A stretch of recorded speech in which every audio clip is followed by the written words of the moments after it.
Hello, welcome to the shed. On today's video, I'll be making this pair of tongs out of some rebar.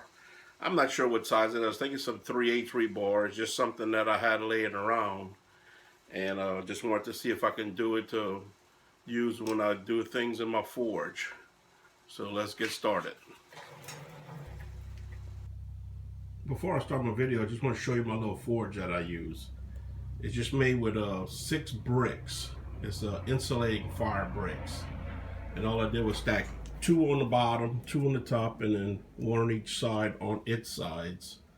And I just made this little angle iron frame. Got an angle iron in each corner and 1 in the bottom of each. And I just put these little strips of metal going across and the same thing on the bottom just to hold it together. And also put a little piece of angle iron on each side to use as a handle to lift it up and move it out of the way when I'm not using it. And then also, at one time I was using it and had it on a wooden table, and my table caught on fire. So now that I put these other bricks in place just to stop the heat from getting onto anything. And just to show the difference in these bricks, these are regular fire bricks like you might find like in a fireplace. And I said, these are the insulating bricks. These are very, very hard. As you can see from here, I tried to drill them and they broke. That's the bricks I had first. And then I found out about these fire bricks. And then I bought some of those and been using those. And I also have a couple of pieces that I put in the back. Right now you can see the hole goes all the way through. Sometimes when you need something a little longer, you can just stick it out the back. But if I'm just doing a small knife or something, I can put the bricks on the back and it holds the heat in a little bit better.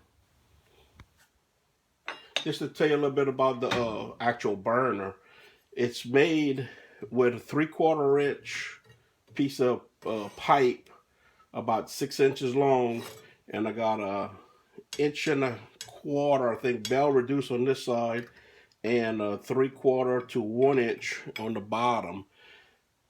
You're not supposed to have to use it, but I just find it actually works better in the forge. I don't know if it's not getting the air quite right, but it works a lot better with that reducer, bell reducer on it, so I just leave it on. And all I did was took an elbow, bend it down, and I have a little orifice that it's a 0.020 orifice shooting down the middle. And it just sucks in the gas from the air from here, and it mixes it in there and it blows out pretty good. Now we're gonna light it up.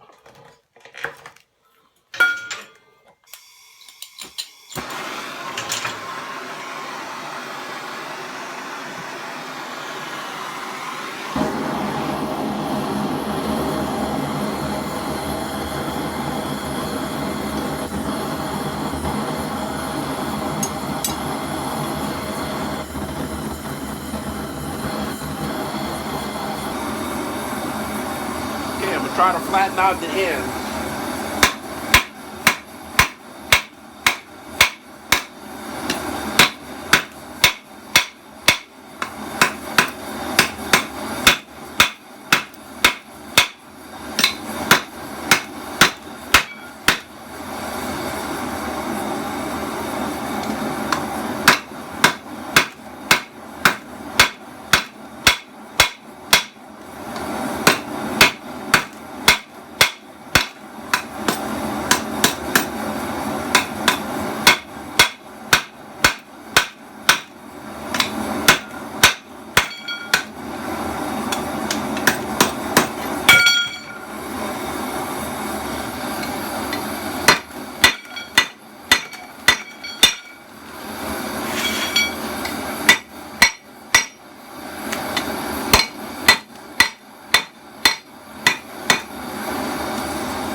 Getting a little warm, so I put my glove on.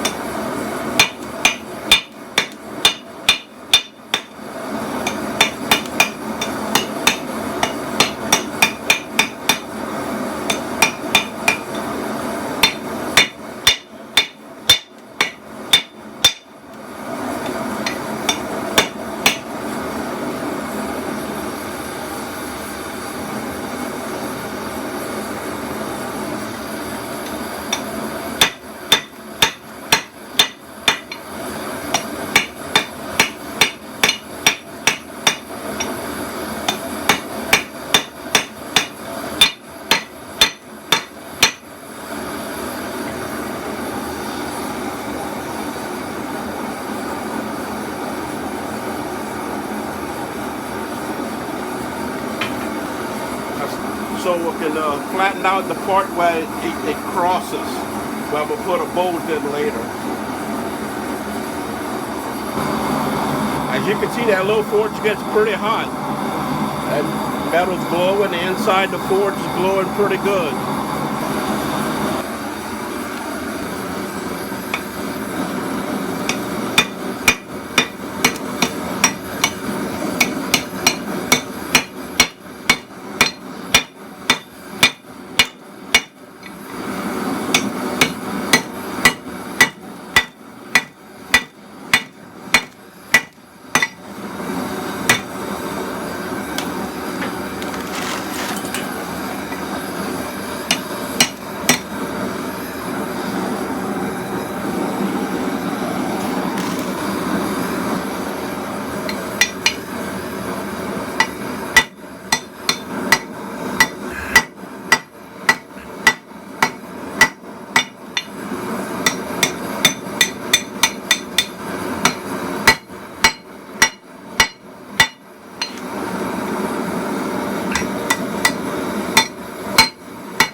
About my so-called anvil that I use.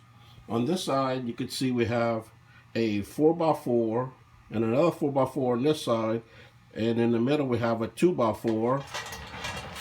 On this side, we have a 2x4 and a 2x6. It's just some pieces of wood that I had laying around and needed something, so I put them long ways to where all the blow you put on the top would go down to the floor. And on this plate, I took a 2-inch long by 1/4-inch bolts, and I sharpened them, each one of them, and I welded the heads onto the bottom of this plate, flipped it upside down in the wood, and tapped it to where it would make a little indentions in the wood. Then I pre-drilled a little bit smaller than the 1/4-inch bolt, and then banged it with a sledgehammer to where it all drove into the wood. And it's very solid. Now the only problem I had with it only being really narrow, when I would bang it would flip over. So I just nailed this little piece of Luan plywood onto the bottom of it, and you could step on it and stuff to where it don't fall over anymore. And you hit on it, as you can see in the video, it hits pretty solid when you hit on it. So it's been working out pretty good for me. I've been using it for a couple of years. I don't do a lot with it, but when I do use it, it works well. Okay, what I'm gonna do now, I'm gonna drill a 1/4-inch hole in this to put a bolt to connect the two pieces together.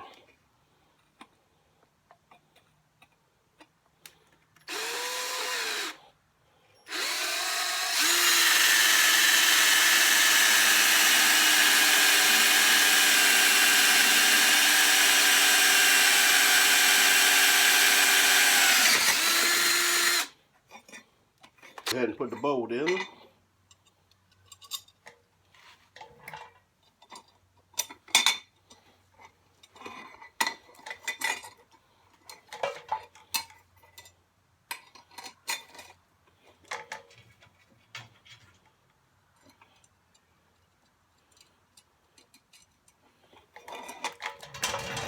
This is the pliers I would normally use when I was using my forge. And it gets pretty hot. So I want to get something a little bit longer. Hopefully it'll turn out okay. I have it all done. I'll peen this down to where that nut can't come off. I'm going back into the forge because I'm going to have to bend a little round in here so they'll close, and bend it into different shapes to where it'll close. Put it back in the forge.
think it's good enough. All I'm gonna do is after it cools off, take it on the sander and get these two ends even. And it looks like that'll be good enough for me. Let's sand the ends even.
I think that'll work.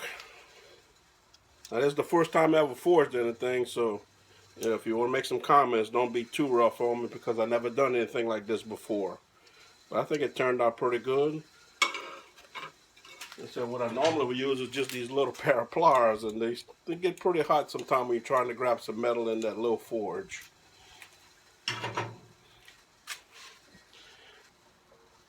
Alright, I think it turned out okay. It's going to serve the purpose.